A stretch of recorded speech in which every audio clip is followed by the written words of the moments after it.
This is VLSI data conversion circuits, lecture 23. In the last class we saw the intuition behind the amplitude dependent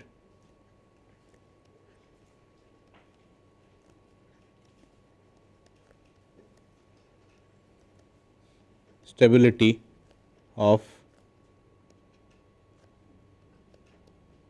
a sigma delta modulator, right. And the key point was that the input to the quantizer consists of the input to the modulator plus quantization noise which has been shaped by a filter whose transfer function is NTF of z minus 1, right. And if the gain of the noise transfer function at high frequencies, that is at frequencies around omega equal to pi, becomes very large, then the variance of the noise riding over the input, which is what is present at the input to the quantizer, becomes very large, causing the quantizer to saturate. If the quantizer saturates, the gain for the quantization noise falls down. If you have a high order loop filter, which is what you will do or you will tend to do in order to push the in band quantization noise low, the closed loop system will become unstable, right. So, in other words, the noise transfer function is doing something like this,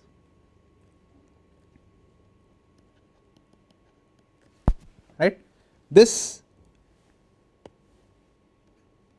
is problematic, it is too high, correct, but this goes as omega to the power n and this will be 2 to the power n. So, we like this, but we do not like this part, correct. So, the question is, what do we do or can we do anything at all to fix the problem? So, any suggestions? I mean, you want something, you do not want something, so what will you do? So, the basic idea is to say, okay, if I pass this, instead of having if my NTF was not looking like this, but if I multiplied my NTF with a function of the form which emphasized lower frequencies more than higher frequencies, then it seems that I will, it is like having my cake and eating it too. So, I will be able to have the nice omega to the power n dependence of the in band quantization noise, while at the same time attenuating some of the high frequency components of the noise. Does it make sense? So, instead of having a noise transfer function of the form 1 minus z inverse to the power n, right, I could, for example, multiply this by some n1 of z divided by d1 of z, where this is a low pass response. I mean, we do not know much about the low pass response other than the fact that we want it to be high at low frequency and kind of taper off at high frequencies, right. So, clearly doing this seems to address the problem. However, you must understand that cascading 1 minus z inverse to the n with another low pass filter will basically increase the order of the loop filter, right. So, the question is, can we do anything, can we achieve the same effect without increasing the order of the filter, you understand. So, any suggestions?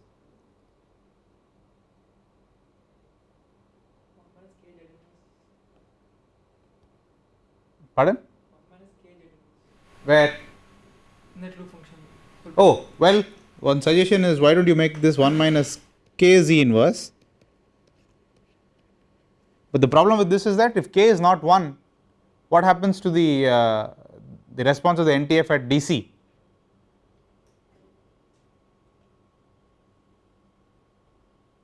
What do you want for the NTF to do at DC? It must be 0. So if k is not 1, then the noise shaping is lost, correct? So that is not a workable idea.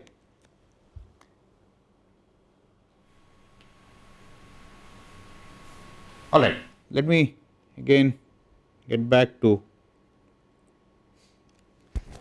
this pole 0 plot. The gain of the noise transfer function at omega equal to pi is, at this point you draw vectors from omega equal to pi, which is what I have shown here, to the 3 poles. And where are the 3 poles?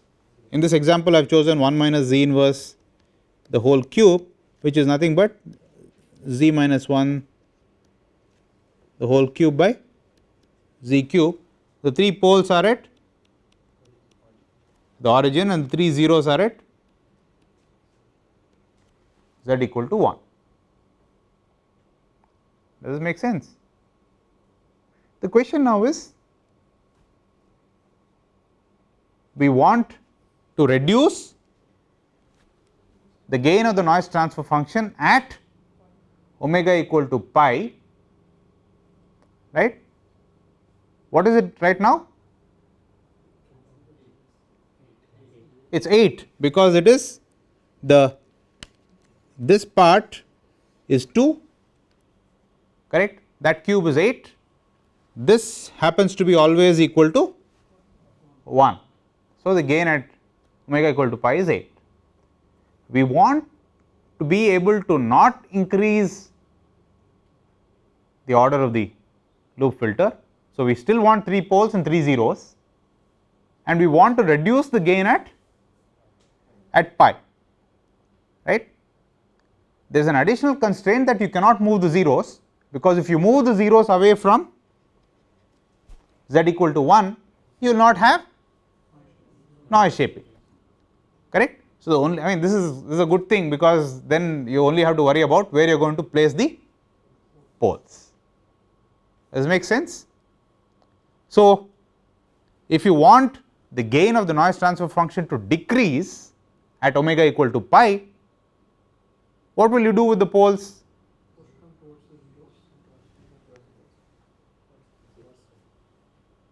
We know that the gain at pi is basically the location, it is 8 divided by pi minus whatever p1 into blah blah blah pi minus p3, correct? So if you want to reduce the gain at omega equal to pi,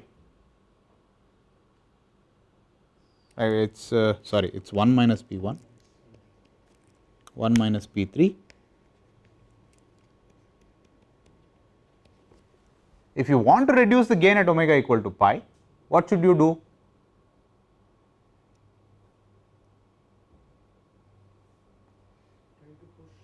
I mean, you can't change 1, so you must change the locations of p1, p2 and p3.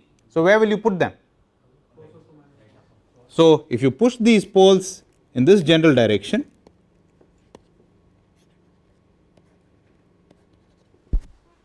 right, the low frequency part of the NTF will still be proportional to z minus 1 the whole cube, right, but the gain at omega equal to pi will be now dependent on the lengths of these vectors, which is obviously larger than 1. So they will reduce the gain at high frequencies. Does this make sense? Okay. So for example, if I moved the poles from where they were originally, that is at the origin, towards the right, then the magnitude of the vectors joining omega equal to pi or z equal to minus 1 to these poles has increased significantly. What was originally 1 seems to have gone to a number closer to close to 2 now, right. Obviously smaller than 2, but it is significantly larger than 1, right. So, in other words, the noise transfer function is now of the form 1 minus z inverse the whole cube divided by d of z inverse. Earlier d of z inverse was simply 1, right. Now d of z inverse is some polynomial in z inverse of order 3, right, and if you choose the poles of the NTF, in other words the roots of d of z inverse properly, by I mean when I say properly it means that in the generally in the towards the right, then the magnitude of the denominator at omega equal to pi is larger than 1, therefore reducing the gain of the noise transfer function at high frequencies, and this is possible without increasing the overall order of the noise transfer function. Does this make sense? Okay. So, what was originally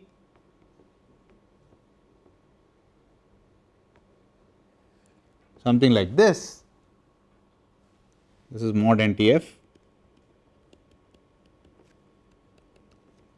this is omega equal to pi, this is 8, all right. Now, for this pole constellation, what do you think the gain will be at omega equal to pi? Is smaller than 8. So, let us say it is something like this. What can you say about the gain at the origin at omega equal to 0 or z equal to 1?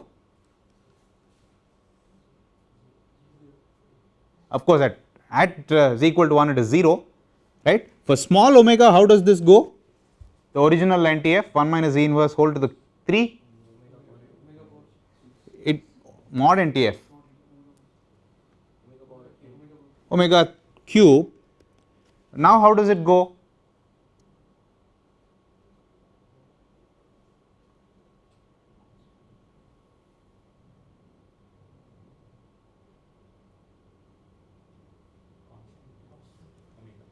It will go as constant times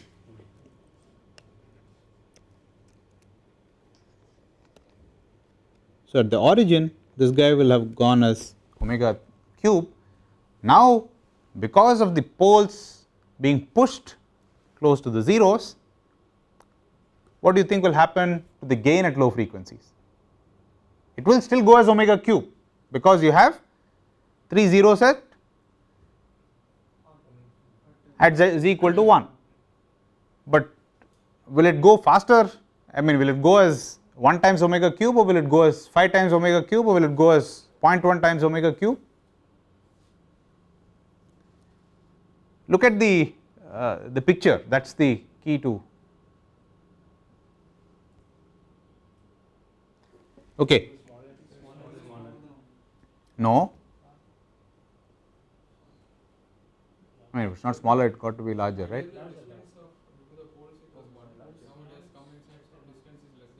Correct. So,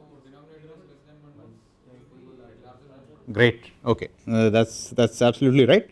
So, earlier the poles were sitting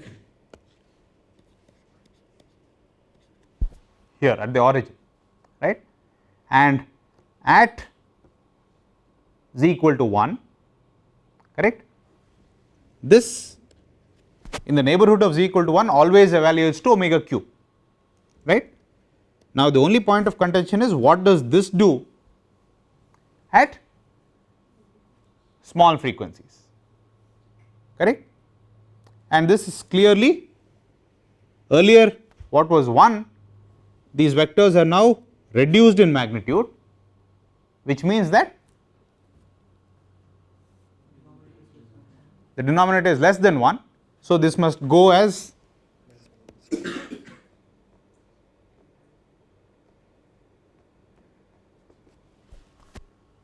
the red one must go as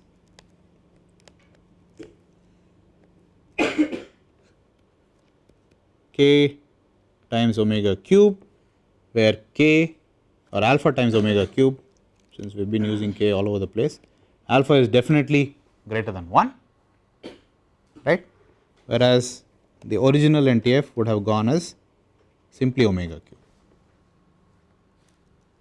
Does it make sense? All right. So, in English, what does this mean? What has happened now by moving the poles in this fashion? What has happened, or what do you hope has happened to the maximum stable amplitude?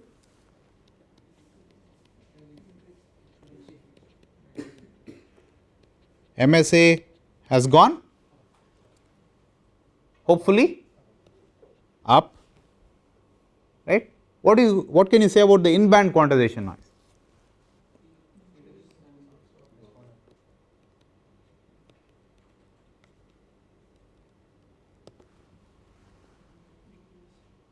Has gone up or gone down? In-band quantization noise.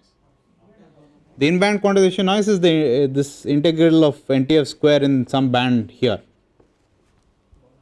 It has gone up, right. So, quantization noise has gone up. What has happened to the out of band gain?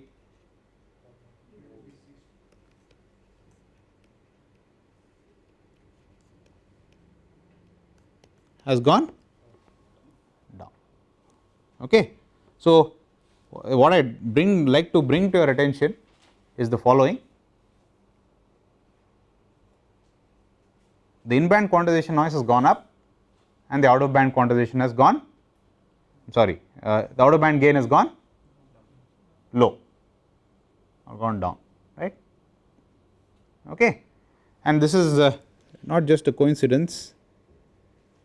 Okay. Let us look at the NTFs that we have seen at pi, all right. So, for the first order NTF, how does it look? How does the NTF look at the origin? It goes as omega, right, and what is it at out of band? It is 2, so it looks like this. For the second order, how does it look? Near the origin it is omega square, and at pi it is 4, all right. Now, what happens for the third order modulator? Omega cube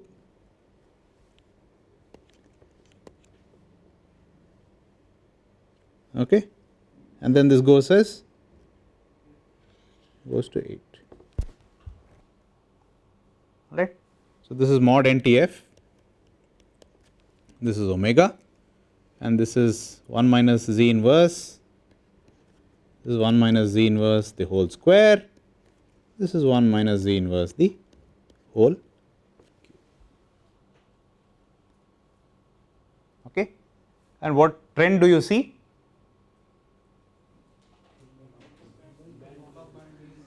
So, whenever we are doing better in band, we seem to be doing worse out of band, right.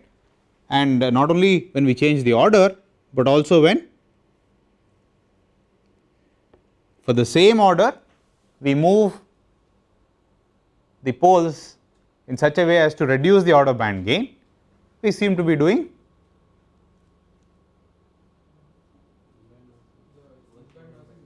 the in band noise is increasing. You understand? It turns out that this is a fundamental property, okay, and we will come to this in a couple of minutes. To reiterate, the maximum ADC input must be smaller than the quantizer range, right. That this is the so called U that we have been talking about, and if there is more shape noise, then it means that there is more likelihood of instability. And as we have just seen, now we made a passing observation that the more the shape noise, the smaller seems to be the in band noise. Right now the evidence is simply circumstantial, right. We have seen 1 minus z inverse, 1 minus z inverse the whole square and 1 minus z inverse the whole cube, as well as 1 minus z inverse the whole cube by d of z inverse. And in all these cases it seems like if the out of band gain goes up, the in band gain goes down, alright. But that does not mean that it is true for everything, but it turns out that it is true for all noise transfer functions that we encounter in practice. I will derive that a little down the line. An aggressive noise transfer function, loosely speaking, is one which has much smaller in band quantization noise than a non-aggressive one, right. An aggressive one, if you have an aggressive noise transfer function and an attempt to push the in band quantization noise lower, it must follow that the out of band gain must be higher.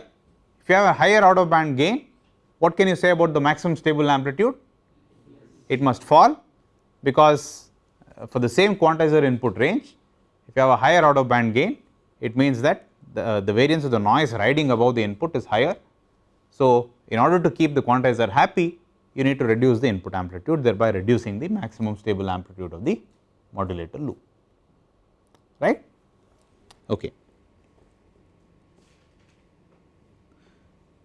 All right.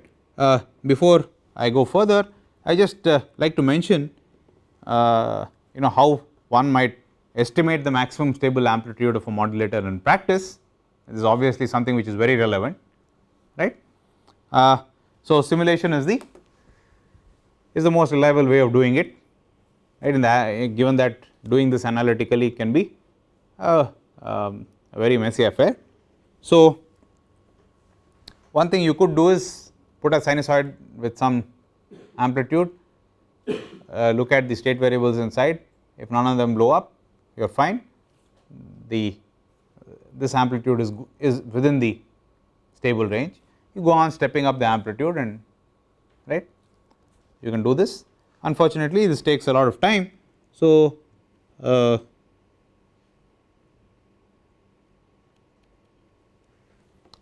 another technique is to take a very slowly varying ramp, right.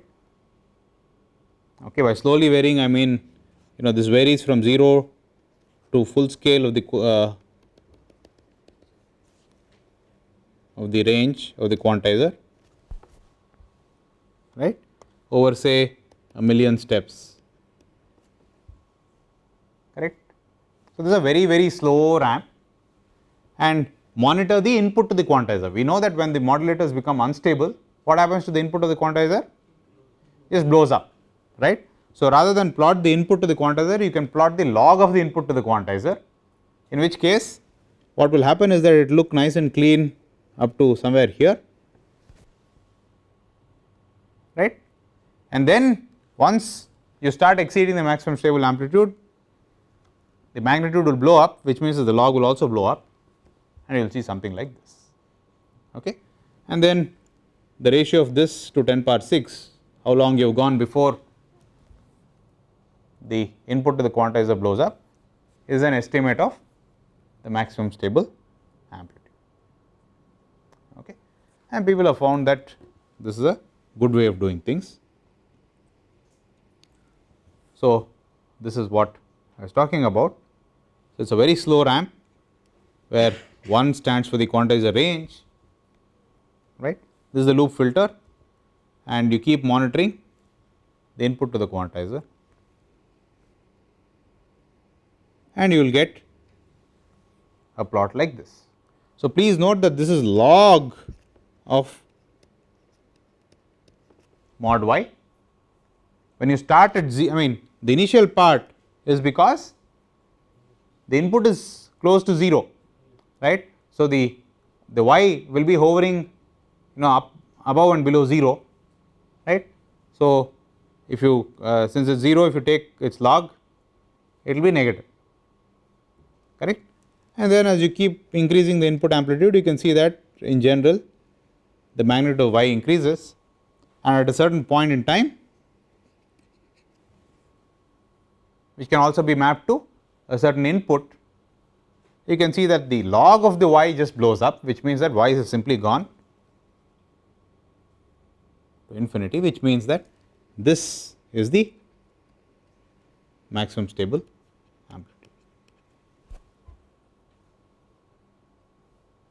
In this particular example, it is about 90% of the quantizer range. Is this clear? All right.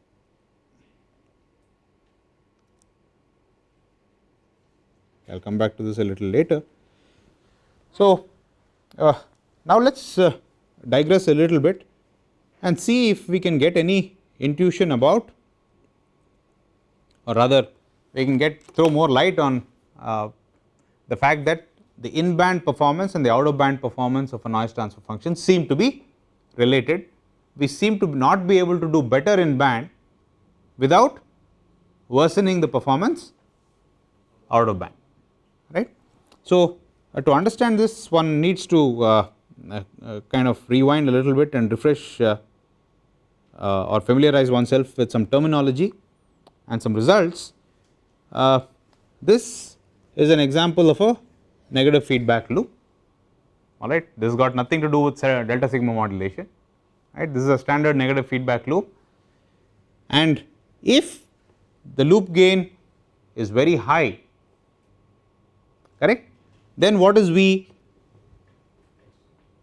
At all frequencies where L tends to infinity or L is very large, we find that V must be the same as the input, correct, and that makes sense because V can be written as x times L by 1 plus L plus E times 1 by 1 plus L, correct. This is all well known stuff.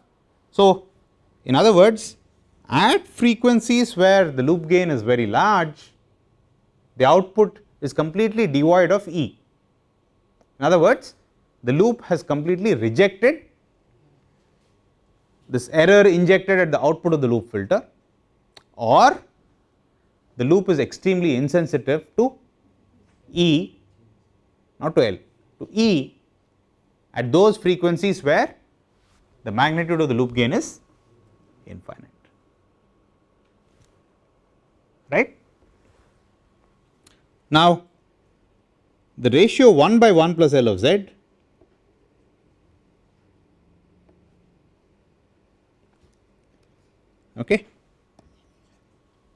evaluated on the unit circle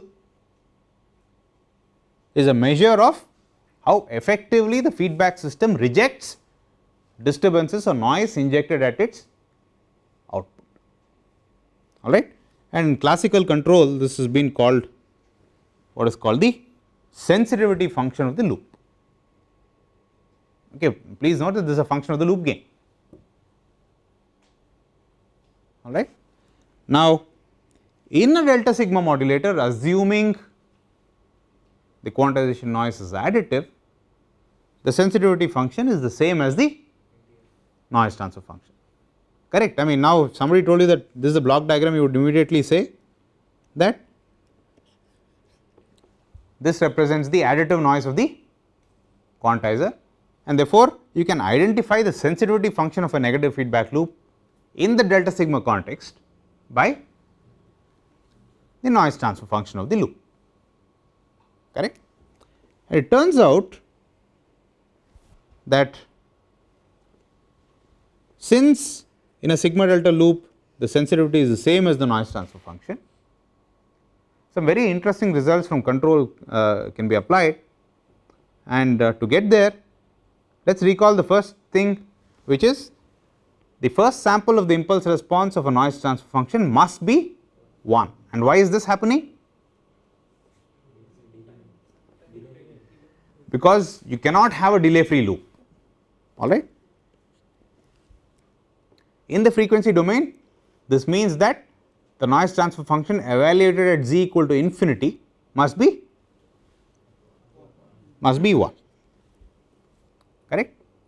Now, if the noise transfer function has poles and zeros on slash within the unit circle, because the poles you would expect to be well within the unit circle, the zeros are either on the unit circle or sometimes it so happens that the zeros move a little bit inside. Okay, for example, when the integrators have finite gain, you can show that the zeros of the loop, right, instead of being z minus 1 or 1 minus z inverse will be 1 minus alpha z inverse, where alpha is slightly smaller than 1. Okay. So, you can always factor the noise transfer function into something of this form. So, 1 plus a z inverse is the first order factor. If you have complex conjugate poles, you can factor them into 1 plus a2 z inverse plus z2, I mean a3 z to the minus 2 and so on, and the denominator is 1 plus b z inverse, b2 z inverse plus b3 z to the minus 2 and so on, right. And the roots of all these factors, that is the roots of this factor, this and this will all be, for the poles they will be definitely within the unit circle if you want to have a working modulator, right. The zeros at the most they can be on the unit circle, alright. And clearly this form of writing the NTF satisfies this fundamental condition, which is that the first sample of the NTF impulse response must be equal to 1. Why? Because if I take this and evaluate it at z equal to infinity, what do I get? I get 1. You understand? In other words, any noise transfer function can be written in this form. Is this clear? Yeah, the zeros can be inside the unit circle. I mean, in most practical cases you will find it they are either on the unit circle or inside. Okay. So, you design them to be on the unit circle, however, due to finite gain effects and so on, they actually might move in a little. Is this clear? All right. Now, it turns out that it can be shown that if I evaluate the integral from 0 to pi of the log of the magnitude of a term 1 plus a1 e to the j omega,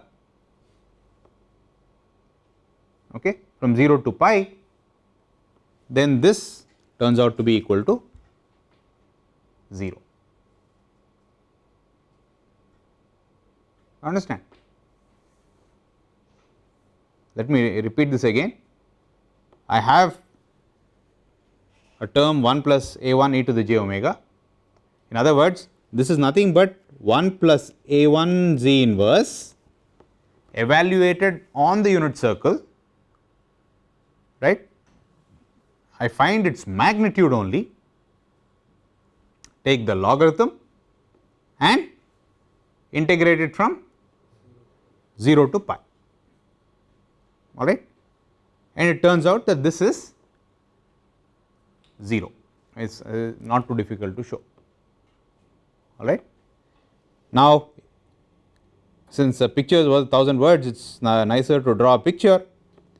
So, if I draw on the x axis omega or omega by pi, and on the y axis I draw log of 1 plus a1 e to the minus j omega or e to the j omega, then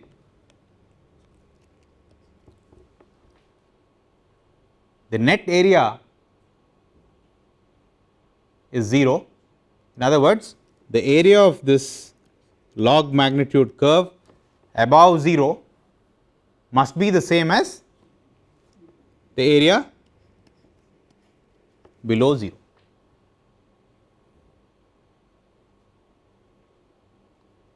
Is this clear?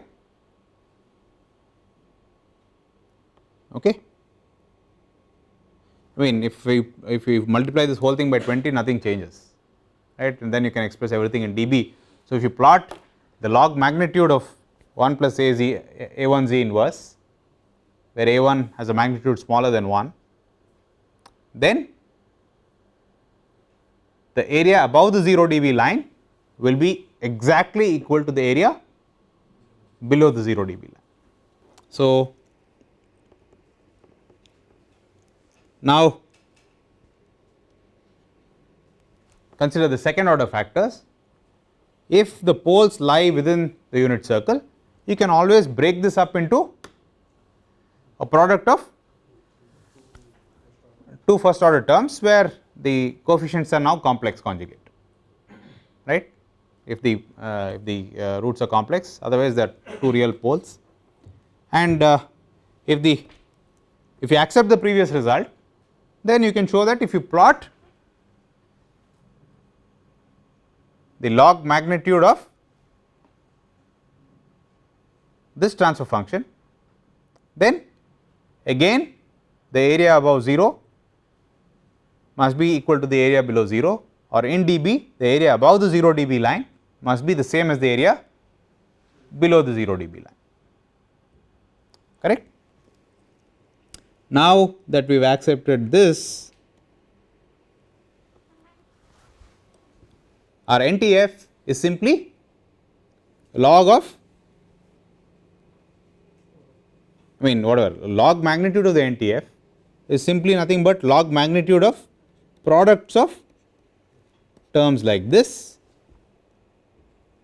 correct, and each one of them individually evaluates to 0, right. So, in other words, the log magnitude of the noise transfer function integrated from 0 to pi must therefore be 0.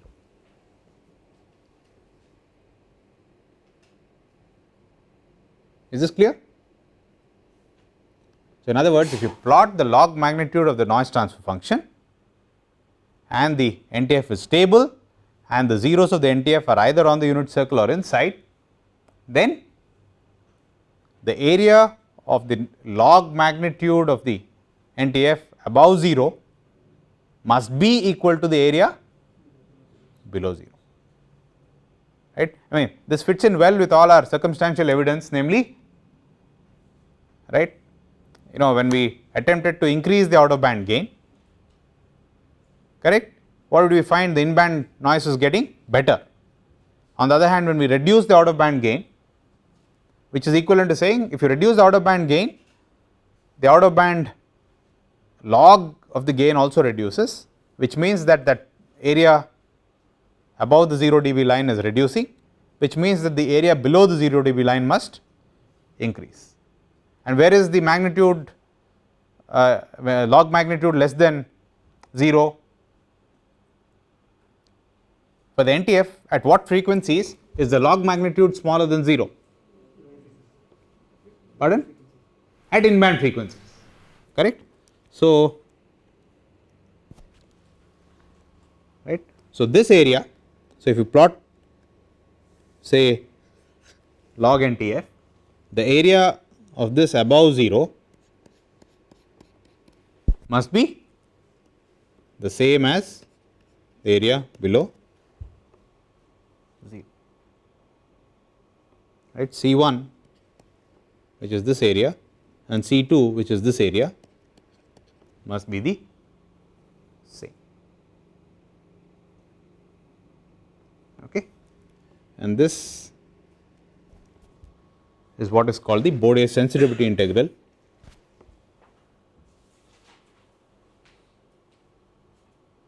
All right. And therefore, in English this means that good in band performance can only be obtained at the expense of poor out of band performance, which is something we have seen all along, right. For example, a 1 minus Z inverse has good out of band performance because out of band gain is only 2, but its in band performance is not great. A second order modulator has a poorer out of band performance, but better in band performance, and so on and so on. All right. So, okay, let us skip this for the time being. So, this also, I mean, please note that we have not said anything about the order of the loop filter so far. This is irrespective of the number of poles and zeros in the noise transfer function. So, if we had two noise transfer functions with the same out of band performance, right, but if one had a higher order than the other, then you can do better in band, and the reason is that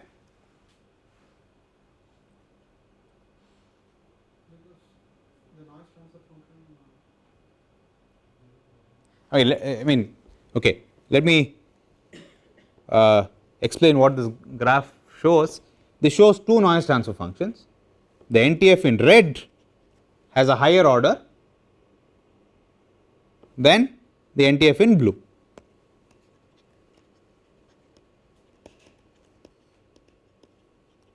Clearly, both these noise transfer functions have the same out of band gain, correct. But in band, one of them is doing better. Which one is doing better? The red one is doing better. The higher order modulator is doing better. Why do you think this makes sense? From the discussion we just had about this Bode sensitivity integral. Because it has more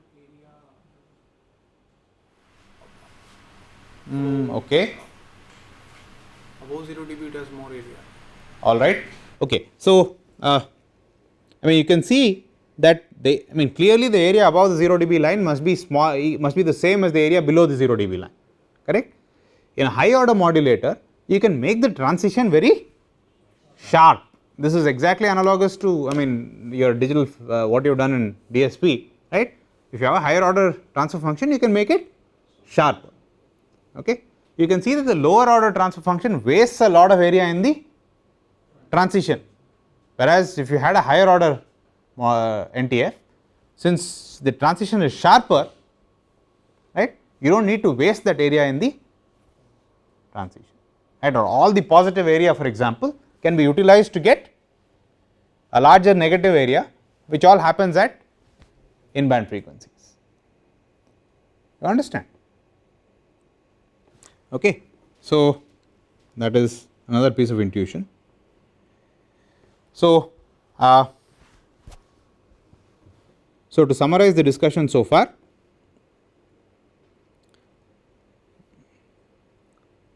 all noise transfer functions of the form 1 minus Z inverse to the n have stability problems, okay, and the reason is that the out of band gain is too high. Fortunately, this can be remedied by moving the poles all from Z equal to 0 to locations which are closer to the zeros, thereby bringing the out of band gain down, and this automatically means that the in band gain will go up somewhat, because the out of band gain and the in band gain are related, and you can't do better out of band without making things in band worse. All right. So, we now at least have a way where, yeah, sure, we have a high order NTF, right, but the, I mean, instead earlier we had an NTF with say omega to the power n with very small MSA. Now you have some alpha times omega to the power n, but the MSA is much larger, right.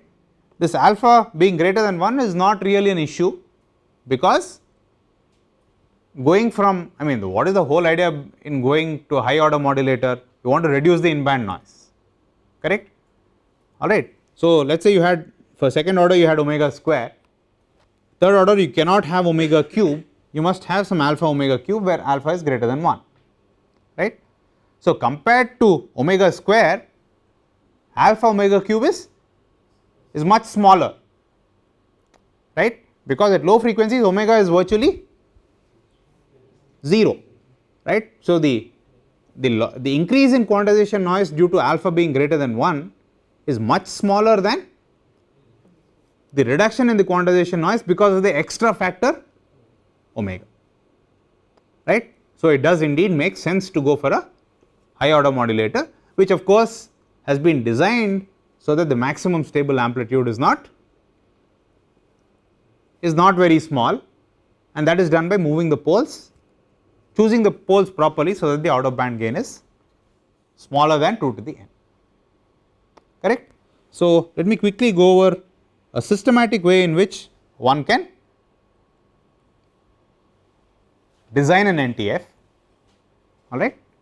So, as we said, we introduce poles, the noise transfer function is now of the form 1 minus z inverse to the n divided by d of z inverse, right. So, d of z where evaluated at z equal to infinity must be 1, and as we saw, the out of band gain will now reduce because of the movement of the poles, the in band gain will go up, and that is not a problem as we just discussed. So, to systematically design an NTF, what one realizes is that a noise transfer function is nothing but a high pass filter. So, the job of designing a noise transfer function is analogous to that of designing a proper high pass filter, but can any high pass filter be a noise transfer function? If I gave you a high pass filter transfer function and said this is your NTF, what check will you run to make sure that this is indeed an NTF? You must make sure that the high pass filter's response or the transfer function when evaluated at z equal to infinity must be 1, otherwise you will not be able to realize it, okay, because you for realization you must not have any delay free loops, okay. So, and high pass filters, the synthesis and approximations have been worked out, they are all well known stuff. So, it does not make sense for us to start inventing new high pass filters, we actually take resort to MATLAB where all these libraries have been around for ages, right. So, you pick your favorite high pass filter, let us say one of you likes Butterworth, one of you likes Chebyshev, one of you likes inverse Chebyshev, it does not matter, you pick a high pass filter family, alright, and so when you starting off, let us say you choose the order, right, you choose the O sampling ratio, right, and you choose the number of levels in the quantizer, and you choose a target SNR. This SNR is the in band signal to noise ratio. So, as an example, let me say I like Butterworth, so I will say I will choose a third order Butterworth high pass filter. So, once I say that my high pass filter is Butterworth and is of third order, there is only one degree of freedom, and what is that? There is only one free variable, that is the cutoff frequency, correct. So, since I do not know anything, I will just pick some random cutoff frequency, right. So, this is my pi, this is my signal band pi by OSR. The cutoff frequency of Butterworth, can you comment on should it be greater than pi by OSR or smaller than pi by OSR? It must be much higher than pi by OSR because the high pass filter's transfer function is like this, correct. You do not want to pick a cutoff, this is the cutoff frequency, correct, and your signal band must be in the stop band of the high pass filter. So, it makes sense to choose a number which is much higher than pi by OSR, right. So, I randomly chose pi by 8. alright, and so you get the transfer function from MATLAB. MATLAB unfortunately, okay, I think this this picture is missing the minuses and pluses, okay. So anyway, MATLAB does not know that you are a sigma data designer, right. So if you ask it for a high pass filter, it will give you a ratio of polynomials such that the gain at in the pass band is it is 1, correct. So unfortunately, or I mean whatever, so but we do know that for a valid NTF h of infinity has to be plus 1. So what do? You just have to divide the first term, make sure that the first terms or the constant terms in the numerator and denominator are both 1, okay. So once you do that, you will get an NTF where the numerator must be of the form, this must be 1 minus z inverse the whole cube, because the Butterworth filter has got all its zeros at z equal to 1. Okay, Butterworth high pass filter will all have all its zeros at z equal to 1. So if the original h, the high pass filter that MATLAB gave you was like this, once you scale the coefficients you will get a noise transfer function whose magnitude response looks like this, okay. So in the next class we will continue and see how one goes through the systematic design procedure. Thank you.